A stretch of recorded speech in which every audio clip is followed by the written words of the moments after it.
십계명에 대한 고전적인 견해들이 있습니다. 그 십계명에 대한 그 견해는 뭐냐면 이것입니다. 1부터 10까지의 계명이 있는데 그 계명을 1계명부터 4계명까지를 나누어서 하나님과의 관계를 말하는 계명이다, 이렇게 이야기를 합니다. 또 한 부류는 5계명에서 10계명까지 이것은 사람들과의 그런 관계를 이야기한다라고 하는 그런 고전적인 견해가 있습니다. 근데 이 견해와 곁들여서 이거와 일맥상통하는 것이 있는데 그것이 바로 십자가라는 거예요.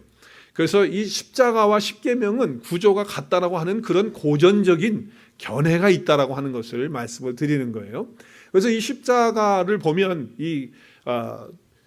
우리가 보다시피 세로가 있고 가로가 있잖아요. 그래서 가로 방향과 세로 방향, horizontal과 vertical, 이 두 개가 이렇게 나누어져 있다, 이렇게 보는 거예요. 그래서 하나님과의 관계는 이 vertical 관계죠. 그래서 relationship with God, 하나님과의 관계를 말한다, 이렇게 이제 이야기들을 하죠. 그리고 옆으로 가로는 그렇고, 가로가 아니고 지금 세로인데 잘못 나갔네요.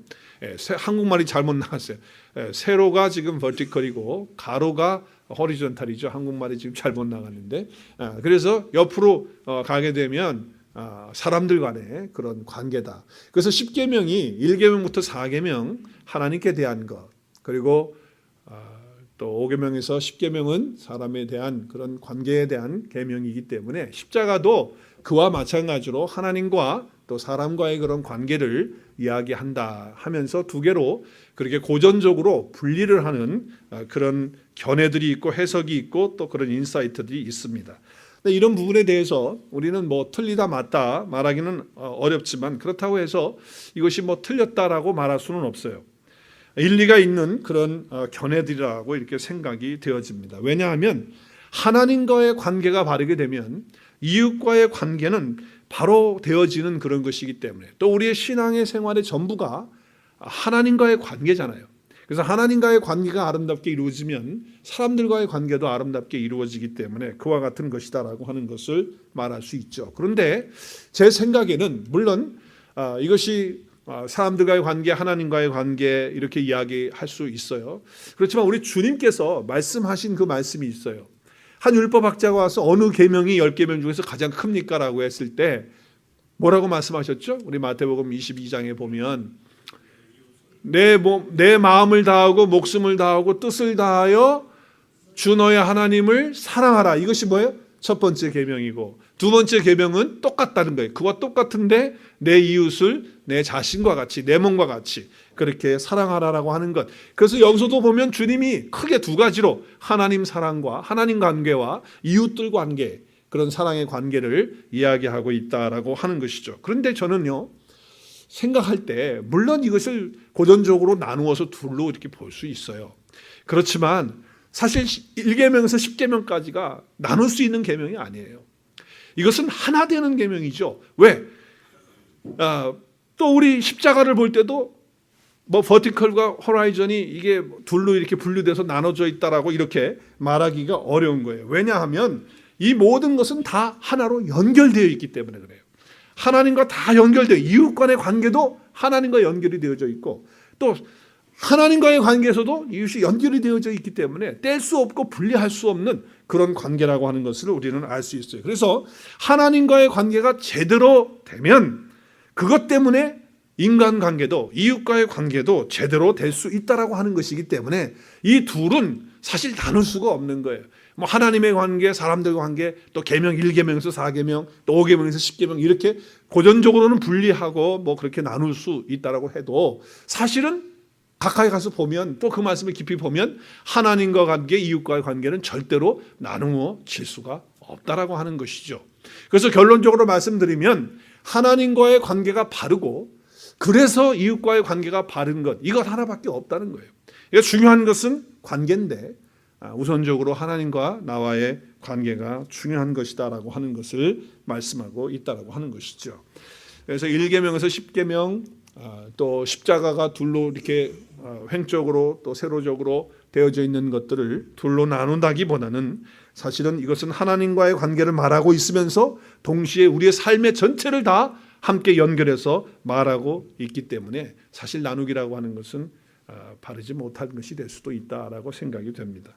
자, 오늘 우리가 읽은 본문 말씀을 보면 이스라엘 시대의 그 장대에 이스라엘 백성들이 어떻게 생활하고 어떻게 살았는가 하는 것을 볼 수가 있습니다. 오늘 6절 말씀에 보면 그들은 예배를 하나님 앞에 잘 드렸습니다. 매일 나가서 번제를 드리고 제물을 드리고 하나님 앞에서 그 예물을 드렸는데 하나님께서는 그 예물과 그 번제를 기뻐 받으시지 않으셨어요. 그런데 사람들은 생각합니다. 내가 하나님께 나갈 때 무엇을 가지고 나가면 하나님 기뻐하실까? 좋은 번제물 가지고 가면 좋아하실까? 1년 된 송아지 갖다 드리면 좋아하시겠지? 아니야. 1000마리의 양을 갖다 드리면 하나님 기뻐하시겠지. 그럼 1000마리의 양을 잘 길러야 되겠네. 이렇게 생각하고 또 기름도 그냥 강줄기 10,000개를 채울 만한 그런 기름을 하나님이 기뻐하실까? 이렇게 생각해서 많은 것들을 가지고 왔는데 하나님은 그거를 기뻐하지 않았어요. 심지어는 자기 죄를 씻기 위해서 자기가 낳은 자식까지 하나님 앞에 드리겠다는 마음을 가지고 또 그런 생각을 갖던 분들이 있는데 그런데 하나님이 그것마저도 기뻐하지 않으셨어요. 왜 그러셨을까요? 그 이유는 하나님 앞에 형식적으로 와서 예배는 드리는데 하나님의 말씀이 없고 그리고 그 가운데 하나님을 사랑하는 게 없고 그리고 더 나아가서는 하나님과 교제하는 만남이 없는 형식적인 제사였기 때문에 하나님은 어떤 것을 가지고 와도 기뻐하지 않으셨다라고 하는 것을 말씀하고 있어요. 자, 그렇기 때문에 하나님께서 원하시는 것은 사실 이것이 아니에요. 하나님과의 관계를 통해서 하나님과 풍성한 삶을 누리고 그리고 옆에 있는 이웃들과도 하나님의 사랑을 나누기를 원했던 거예요. 그래서 오늘 8절 말씀에 보면 하나님이 원하시는 것이 뭐냐면 하나님이 다 보여주셨다는 거예요. 말씀을 통해서. 근데 주님께서 원하시는 게 뭐예요? 오직 의롭게 행하고 그리고 긍휼을 사랑하고 겸손하게 내 하나님과 함께 걸어가는 것인데 그런 삶이 없는 거예요. 하나님의 말씀을 깨닫고 그 깨달은 말씀을 가지고 내가 이렇게 삶을 사는 모습은 없고 맨날 와서 예배는 드리는 거예요. 찬양은 드리는 거예요. 와서 형식적으로 순서를 따라서 예배는 다 동참을 하는데 그리고 헌금도 준비해서 갖다 드리는데 하나님과의 관계가 없으니까 이웃들과의 관계도 아름답지 못한 거예요. 그래서 뭡니까? 예배를 드리긴 드리지만 하나님이 받으실 만한 그런 예배가 없어요. 그러니까 삶이 의롭지 못한 거예요. 그래서 나가서 사는데 뭐예요? 미워할 거 다 미워하고 욕할 거 욕 다 하고 욕심 부릴 거 욕심 다 부리고 그리고 자기 하고 싶은 대로 다 하면서 그렇게 살아가니까 그리스도의 그 아름다운 의의 옷을 입은 자의 모습이 하나님과의 관계에서 깨졌으니까 나타나질 않는 거예요. 그리고 사람들을 긍휼히 여기고 사랑해야 되는데 오히려 과부와 고아들을 더 학대하는, 물론 과부와 고아들은 영적으로 볼 때 과부는 하나님 없이 살아가는, 주님이 우리의 신랑이신데 주님 없이 살아가는 사람은 다 과부고 내 안에 주님이 계신 것도 모르고 살아가는 사람은 다 과부죠. 그리고 고아는 누굽니까? 하나님의 자녀가 안 된 사람들이 다 영적으로 고아잖아요. 그래서 그런 사람들은 어떻게 여겨야 됩니까? 긍휼히 여기고 사랑하고 불쌍히 여겨야 되는데 전혀 그렇지 않는 거예요. 오래 멸시하고 말이죠. 그리고 학대하고 그리고 관심 없어 하고 하나님은 거기에 관심이 있는데 사람들은 그런 거예요. 왜 그렇습니까?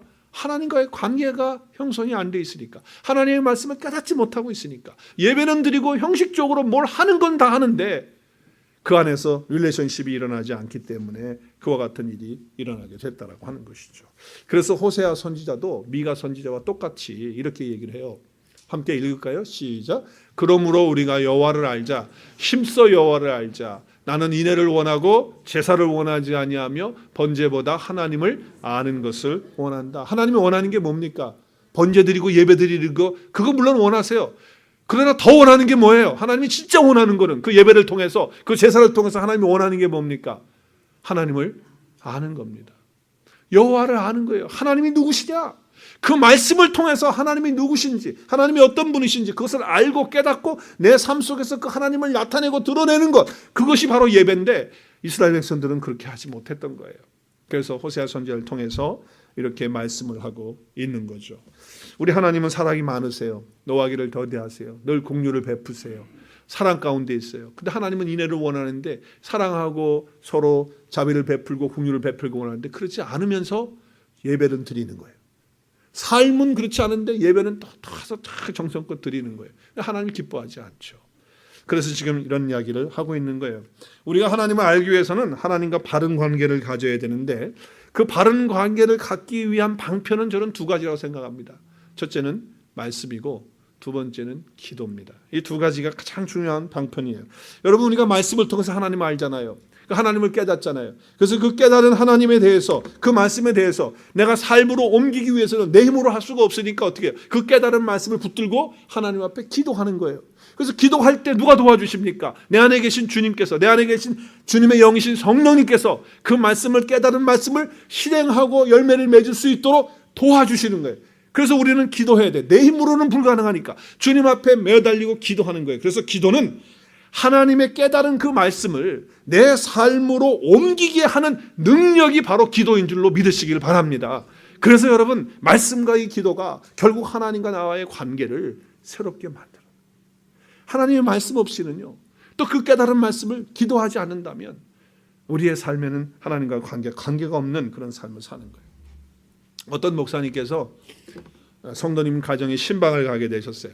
신방을 가셨는데 그 집에서 차려주시는 또 음식을 먹으면서 목사님이 이런 질문을 했어요. 성도님, 이제 교회 나오신 지 그래도 꽤 되셨는데 성경 말씀은 잘 읽고 계십니까? 이렇게 물었더니 그 여자 성도님께서 목사님에게 이렇게 대답을 합니다. 목사님, 저는요 성경을 읽지 않으면 밥맛이 없습니다. 이렇게 얘기한 거예요. 여러분도 그렇게 저한테 대답해 주시겠어요? 여러분이 요즘 성경 잘 읽고 계시지요? 목사님, 제가 성경을 읽지 않으면 밥맛이 없습니다. 이렇게 얘기를 했던 거예요. 그때 그 얘기를 들은 목사님이 얼마나 마음이 기뻤겠어요. 그래서 야, 성도님 참 귀한 분이다. 하나님 정말 사랑하시는 그런 분이구나. 이렇게 생각을 하고 있는데 이제 거기까지만 갔으면 딱 좋은데 한 차원 더 넘어서 좀 더 잘난 체를 하기를 원해가지고 자기 애를 불렀어요. 얘야, 저 건너방에 가서 평상시에 내가 잘 읽던 책 좀 갖고 와라. 이렇게 한 거예요. 그랬더니 알았어 엄마. 그리고 가서 건너방에 가서 책을 갖고 왔는데 여성 자취책을 갖고 온 거예요. 그래서 좀 망신을 당했다고 하는 얘기예요.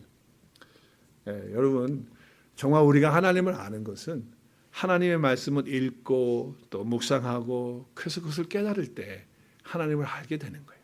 그럼 그분과 교제하는 거예요.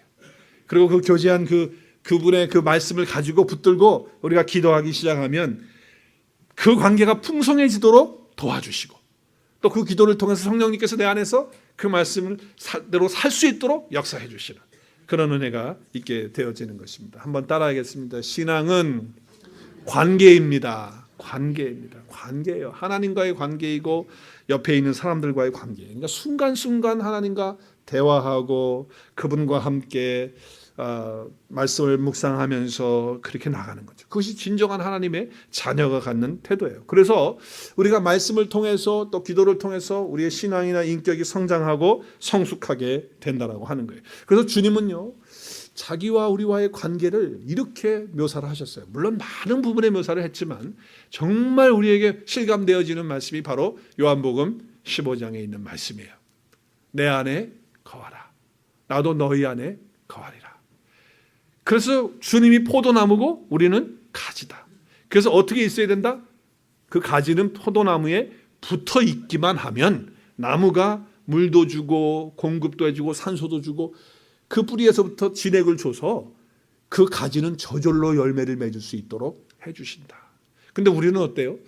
나를 떠나서는 너희가 아무것도 할 수 없다고 주님은 딱 못 박아 말씀하셨는데 우리는 주님 떠나고서도 일이 잘 되니까 주님 생각 안 해도 일 잘 되잖아요. 그러니까 주님 안에 거해서 주님과 교제하는 거에 별 관심이 없을 때가 있다는 거예요. 근데 주님은 말씀하세요. 나를 떠나서는 아무것도 너희가 할 수 없다고 이렇게 말씀하고 있습니다. 자, 그래서 먼저는 주님 안에 거해야 돼요. 늘 주님 말씀 붙들고요. 그리고 내가 주님에 붙어 있는가, 내가 주님 안에 있는가 날마다 나 자신을 점검하고 그리고 확인하는 그런 예배의 시간마다 공식적인 예배를 드릴 때마다 내가 하나님과 어떤 관계에 있는가, 또 내가 개인적으로 예배 드릴 때마다 또 내 삶의 현장이 예배인데 그 삶의 현장이 예배가 되는 그 순간마다 정말 내가 하나님과 어떤 관계 속에 있는가, 그래서 그 관계를 통해서 내 이웃들과는 어떻게 지금 가고 있는가 하는 것들을 살펴보고 늘 우리가 신앙이 성장하고 성숙할 수 있도록 그렇게 해야 된다라고 하는 것이죠. 자, 조금 더 이제 인간관계 쪽으로 좀 더 생각을 해보면요, 구체적인 방법을 제가 말씀드릴게요. 우리가 어떻게 사람들과의 관계를 아름답게 할 수 있는가, 성경에 근거해서 몇 가지를 제가 말씀드릴게요. 첫 번째는요, 여러분 이웃들을 향해서요, 한번 따라 하시겠습니까? 자, 한번 저를 따라서 해보십시오. 이웃을 무조건 축복하십시오. 네, 무조건 축복하셔야 돼요. 이웃들을 무조건. 뭐 나에게 좀 잘못하든 잘하든, 아니면 뭐 나에게 심지어는 나를 힘들게 하든 뭐 어렵게 하든, 아니면 나를 좋게 하든 관계없이 축복해야 돼. 그 이유가 뭔지 아세요? 오늘 베드로전서 1장에서 이야기해요. 우리 같이 읽을까요? 악을 악으로 갚지, 욕을 욕으로 갚지 말고 도리어 복을 빌라. 뭘 빌라? 복을 빌라. 이를 위하여 우리가 어떻게 해요? 부르심을 받았다는 거예요. 내가 부르심을 받았어요. 이는 아브라함이 그 복을 이어받게 하려 함이라. 우리는 이미 축복의 통로가 됐어요. 복 받은 자가 됐어요. 그래서 우리는 항상 뭐 하는 사람이 되어야 됩니까? 복을 빌어주는 사람이 되어야 돼요. 축복의 통로가 되어야 되는 거예요. 그래서 여러분, 어떤 상황이 되었든지 간에 내가 사람들과 좋은 관계를 갖고 내가 주님과 바른 관계를 가졌다고 한다면, 그러면 반드시 모든 이웃들을 향하여 복을 빌어줄 수 있는 저와 여러분 될 수 있기를 바랍니다. 복을 빌어주세요. 축복의 도구로 한번 우리 옆에 있는 분들하고 인사하면서 복을 빌었으면 좋겠습니다. 하나님은 당신을 크게 축복하십니다. 크게 할 때 크게 이러지 마시고 크게 축복하십니다. 다시 한번 시작. 하나님은 당신을 크게 축복하십니다. 크게 축복하세요. 그러니까 어떤 상황에 있든지 나는 복을 빌어주는, 복을 이어받은 그런 사람이고, 내가 그것을 위해서 부름 받았기 때문에 항상 복을 빌어줘. 복을 빌어준다는 것은 내 안에 계신 예수 그리스도를 나타내고 예수 그리스도를 증거하고 그 복음을 나타내는 거예요. 그리고 축복해 주는 거예요. 저도 제 옆에요, 우리 가정 옆에, 집 옆에 참 힘들게 하시는 가정이 있어요. 근데 처음에는 좀 많이 화가 나지만, 그렇지만 이제 바꿨어요. 그래서 제가 먼저 Hi, hello, how are you? 막 이러니까 자기는 못 적어가지고 이제 이런다고요. 너무 악행을 많이 저질렀어, 우리 집에다가. 오늘도 우리 그 일부 예배 마치시고 집사님 한 분이 그런 얘기를 하시더라고요. 자기가 나무를 자르는데 HO에다 다 허락받고 또 옆집 사람한테도 얘기를 다 했대요. 언제 잘라서 어찌 한다고. 그랬더니 그 옆집 사람이 말이죠, 그 나무 자르는 거 가지고 와서 그냥 보고 뭐 그러더니 언제 걸리냐, 이게 왜 이렇게 오래 걸리냐, 막 폴리스를 불러대고 뭐 법정으로 가겠다고 막 이래가지고 너무 힘들어가지고 속에서 화가 났는데, 오늘 말씀을 들으면서 목사님 저 이제 축복하기로 했습니다. 내가 이웃을 복을 빌겠습니다. 오늘 그러시더라고, 간식하시면서. 할렐루야.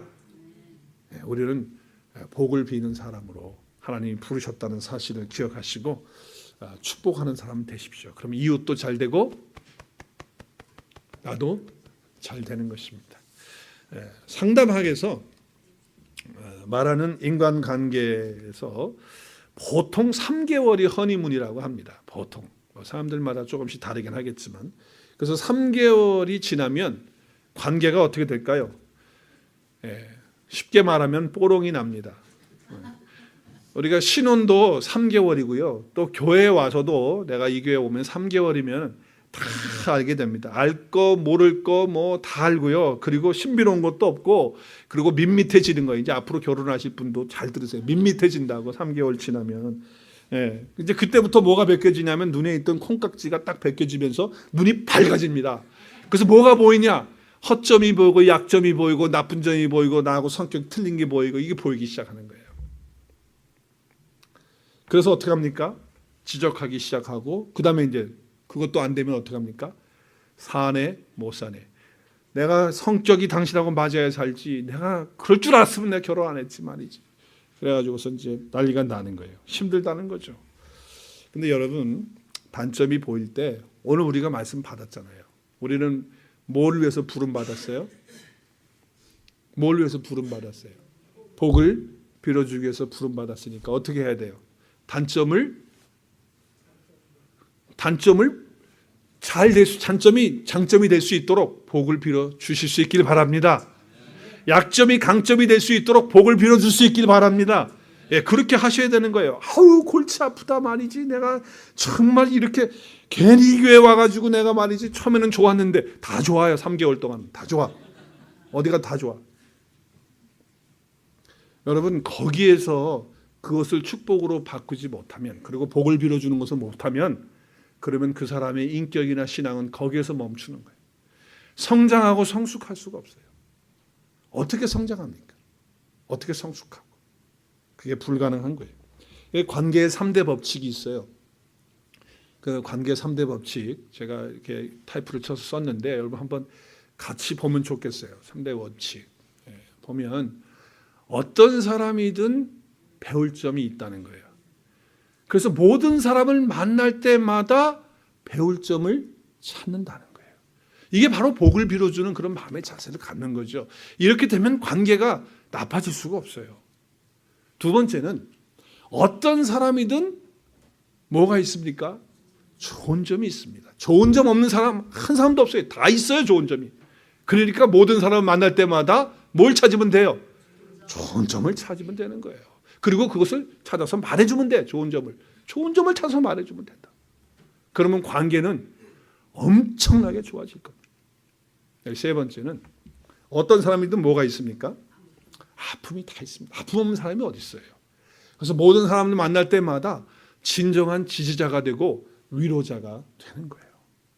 어차피 나도 아픔이 있고 저 사람이 아픔이 있는데 서로 만날 때마다 서로 위로해주고 지지해주는 그런 태도를 가지면 관계가 아름다워진다는 말이에요.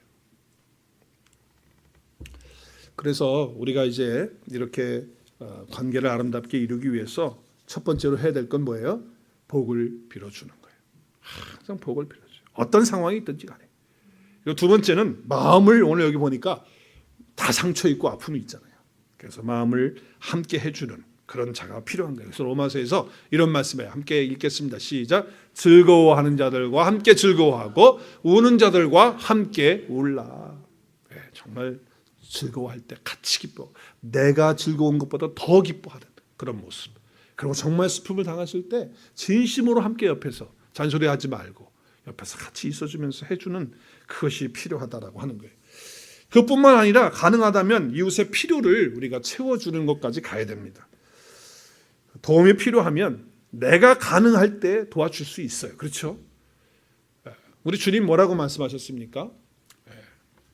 주는 것이 받는 것보다 복이 있다. 이렇게 말씀하셨어요. 그래서 우리가 약한 사람들, 부족한 사람들을 어떻게 해야 돼요? 도와주어야 된다는 거예요. 근데 여러분 도와줄 때 뭘 빌려준다라고 생각하면서 도와주려고 하지 마십시오. 그렇게 되면요, 자기도 상처받고 상대방도 상처받고 그리고 관계 다 깨지고 그리고 도와줬던 건 다 잃어버립니다. 그렇기 때문에 정말 내가 그 사람을 도와줘야 되겠는데 내 형편이 도와줄 가능성이 있다고 한다면, 가능하다면 도와줄 때 다시 받겠다, 뭐 내가 꿔주는 거니까 뭐 이렇게 하겠다라고 하는 그런 자세를 가지고 하게 되면 10중 8구 시험 들고 다 관계 깨집니다. 그러니까 도와주려고 할 때, 필요를 채워주려고 할 때 그냥 준다. 오늘 여기 주님 말씀처럼 그냥 준다. 그냥 내가 도와주는 것이다. 당신이 나에게 줄 것이라고 하는 그런 기대하지 않고 주는 거예요. 그럴 때 관계가 좋아지는 거지. 내가 이만큼 줬으니까 언젠간 저 사람 나한테 뭐 줄 거야 이렇게 생각하고 빌려준다든지 언제까지 갚아 이렇게 하게 되면 안 되는 거예요. 교회에서는 절대로 그렇기 때문에 돈 가지고 빌려주고 뭐 하고 이렇게 하면 안 돼요. 절대로 그렇게 해서는 안 돼요. 그렇게 되다 보면 안 돼요. 아예 빌려달라 그러면 줄 것으로 생각하고 내가 여유가 있으면 줘버리시는 걸로 생각하셔요. 그래야 관계가 유지되는 거예요. 그리고 무엇보다도 이웃들에게 겸손할 때 아름다운 관계가 됩니다. 겸손할 때. 겸손한 사람들이 있으면요, 조화가 돼요. 근데 뭔가 잘난 체 하는 사람이 있으면 조화가 깨지는 거 우리가 너무 잘 알지 않습니까?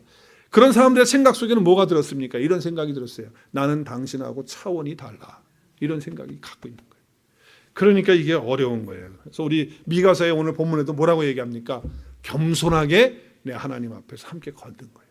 하나님 앞에 겸손하고 사람들 앞에 겸손할 때 관계를 아름답게 가질 수가 있어요. 1000가지 은혜 받았어도요, 교만하면요, 은혜 다 떠나버리고 없는 겁니다. 없어요. 좋은 거 다 떠나갑니다. 교만은요, 문을 다 닫아버리는 거예요. 마음의 문도 닫고 축복의 문도 다 닫아버리는 거예요. 은혜의 문도 닫아버리는 거예요. 그래서 하나님이 이렇게 얘기하셨어요. 교만한 자를 물리치시고 겸손한 자에게 더 큰 은혜를 주신다고 해서 우리 함께 읽겠습니다. 야고보서 시작. 그러나 더욱 큰 은혜를 주시나니 그러므로 일렀으되 하나님이 교만한 자를 물리치시고 겸손한 자에게 은혜를 주신다 하였느니라. 어떤 사람에게 더 큰 은혜를 주십니까? 겸손한 자에게 더 큰 은혜를 주시는 거예요. 사람도 교만하면요, 사람이 가까이 가질 않습니다. 그러나 겸손하면요, 사람들이 붙어요. 그 사람 겸손하면 친구가 많이 생기는 거예요. 그래서 우리는 정말 아름다운 관계를 만들기 위해서 주님 앞에서 겸손하고 그 주님과의 관계를 통해서 은혜를 받아서 그 은혜 가운데 살면서 겸손한 삶을 살게 되면 관계도 아름다워지고 또 많은 영혼들을 주님 앞에 인도하는 그런 삶을 살게 될 수 있다는 것입니다. 우리 인생에서 가장 중요한 것은 바로 관계입니다. 사람은 관계를 떠나서 살 수 없습니다. 그래서 인간은 관계를 통해서 성장하고 관계를 통해서 행복을 맛보고 행복을 누리는 것이 인간입니다. 하나님이 그렇게 창조하셨습니다. 그래서 하나님과의 내가 관계가 어떠한가, 또 옆에 있는 이웃들과의 관계가 어떠한가가 바로 그렇습니다. 우리는 관계를 통해서 위로도 받고 관계를 통해서 힘을 얻기도 하기 때문에 그렇습니다.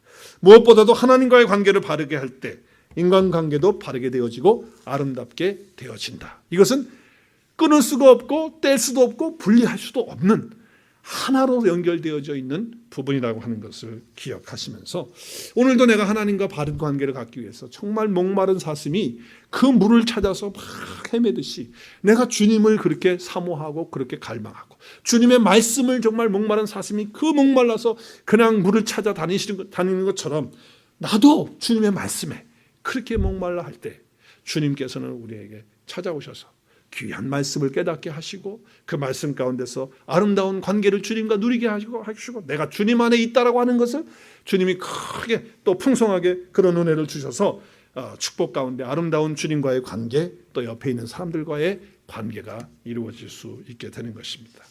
그래서 우리가요, 한 가지 삶의 현장에서 한 가지 해야 될 일이 뭐냐면 이거예요. 우리 사도 바울이 우리에게 가르쳐 주셨는데 부부 간의 관계도 그렇고요, 자식 부모 간의 관계도 그렇고 친구 간의 관계도 그렇고 그리고 직장에서 또 상사와 주인과 내가 종업원 입장에서도 마찬가지고 이런 태도만 가지면 돼요. 같이 읽을까요? 시작. 무슨 일을 하든지 마음을 다하여 주께 하듯 하고 사람에게 하지. 여러분, 주님과의 관계도 그렇고 사람들과의 관계도 그렇고 정말 주님께 하듯이 그런 마음으로 한다면 우리의 관계는 아름다워지는 거예요. 그리고 나도 성장하고 성숙하는 그런 축복을 누리게 되어지는 것입니다. 지금 세상의 사람들은요, 우리가 무엇을 믿느냐, 뭐 하나님 믿느냐, 아니면 뭐 방언을 하느냐, 예언을 하느냐, 그런 거 관심 없어요. 뭐 교회가 부흥하고 크느냐, 세상 사람들이 그게 무슨 관계가 있습니까? 아무 관계가 없어요. 무엇을 보는 줄 아세요? 저와 여러분의 모습을 봅니다. 저와 여러분 정말 주님께 하듯이 그렇게 모든 일을 하고 있는가 하는 것을 사람들은 보고 싶어 하는 거예요. 내가 주님과의 관계를 통해서 아름다운 관계가 사람들과의 관계 속에서 나타나는 것, 그걸 보기를 원하는 거예요, 세상 사람들. 말씀과 기도를 통해서 주님과 바르고 아름다운 관계를 여러분이 사모하시고 갈망하실 수 있기를 바랍니다. 정말 목마른 사슴이 시냇물을 찾아 헤매듯이 내가 주님을 그렇게 사모하고 찾고 그의 말씀을 그렇게 찾고 그리고 예배할 때마다 주님과의 관계를 점검하면서 또 이웃들과의 관계가 아름다워져서 정말 주님께서 주시는 그 힘을 통해서 성장하고 성숙한 그리스도인으로서 아름다운 관계를 세상에 보여주고 나타내는 저와 여러분 되실 수 있기를 주의 이름으로 축원합니다.